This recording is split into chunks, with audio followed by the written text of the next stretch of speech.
બરણી માથાણું ભરાઈને તૈયાર થઈ ગયું છે। અને જો આ જે ફરતે આ બધું ચોંટેલું છે ને એને સાફ કરી નાખવાનું, નહીંતર આ ચોંટેલું રહે અને આપણે બરણી ઢાંકીને મૂકી દઈએ તો આની ફરતે ફૂગ ચડી જાય। એટલે વ્યવસ્થિત ચોખ્ખું સાફ કરી લેવાનું, વ્યવસ્થિત બરણી લૂછી લેવાની, અંદરથી પણ આવી રીતે લૂછી લેવાની।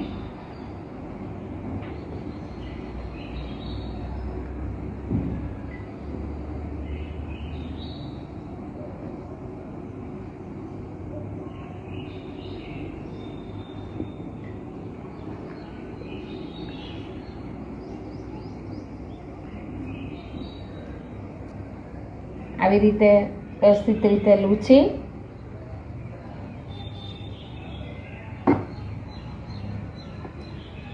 અને ઢાંકણ વ્યવસ્થિત ઢાંકી દેવાનું।